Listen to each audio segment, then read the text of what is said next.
Des nuits à la belle étoile, la rêve de l'Eldorado. C'est un reportage de l'Observateur Palga à propos de réfugiés qui, depuis plus d'un mois, ont élu domicile devant le Haut Commissariat des Nations Unies pour les réfugiés.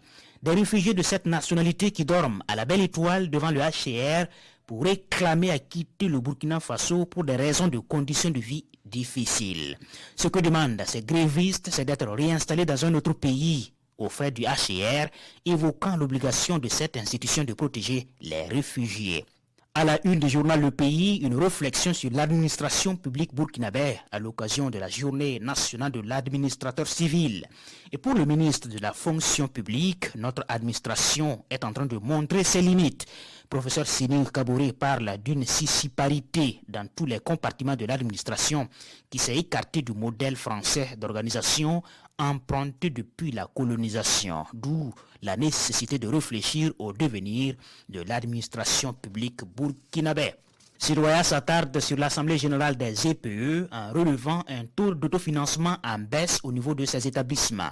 Une baisse de 29% en 2017 à 26% en 2018 avec des dettes qui sont passées de 58 milliards à 62 milliards de francs CFA.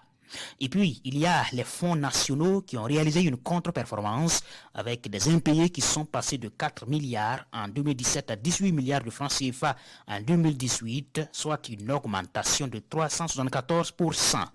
Alors, ce sur quoi il faudra jouer face à tout cela, c'est la maîtrise des charges de personnel et une réduction du nombre des EPE. Qui pour succéder à Naba Sonré, le Dima de Boussouma? La question est posée par Aujourd'hui au Faso. Et selon le journal, le tambour de guerre du royaume devrait retentir aujourd'hui, annonçant la disparition du roi et la vacance du pouvoir. Dès ce matin, c'est la question de la succession qui sera à l'ordre du jour, poursuit le journal.